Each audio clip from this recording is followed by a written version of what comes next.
1947 में बनी AK-47 बंदूक आज भी इतनी पॉपुलर क्यों है? और आतंकवादी जिनके पास फंड की बिल्कुल भी कमी नहीं होती, क्यों वो आज भी AK-47 लेके घूमते हैं? AK-47 में E का मतलब होता है ऑटोमेटिक, K का मतलब कैलाशनिकोव और 47 का मतलब 1947 में ये गन बनाई गई थी। AK-47 के ट्रिगर को एक बार पुल करने के बाद 10 गोलियां फायर होती हैं और ये काम तो और भी सैकड़ों गन्स कर पाती हैं। तो AK-47 ही क्यों इतनी पॉपुलर है? कैलाशनिकोव रशियन साइंटिस्ट थे।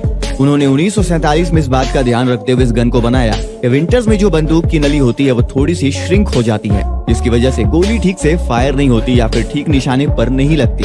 उन्होंने इस गन को बनाते हुए इस तरीके का मटेरियल यूज किया जो एक्सट्रीम विंटर या समर में श्रिंक या एक्सपैंड नहीं करता, जिस कारण ये बंदूक हर मौसम में काम करती है।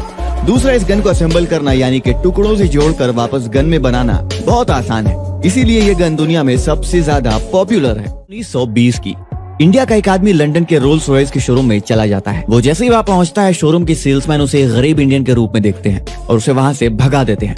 लेकिन बाद में पता चलता है कि वो कोई आम इंडियन नहीं था, वो आदमी अलवर का राजा था और उनको अब अपने सम्मान का बदला लेना था। तो वो अपने नौकर को ऑर्डर देते हैं कि मुझे फिर से उसी शोरूम में जाना है, लेकिन इस बार अपने महाराजा वाले कपड़ों में।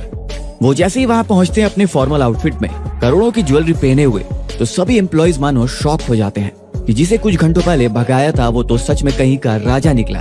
और उन्होंने वहाँ के सारे रोल्स रॉयस खरीदे और पेमेंट सबकी एक ही बार में दिए।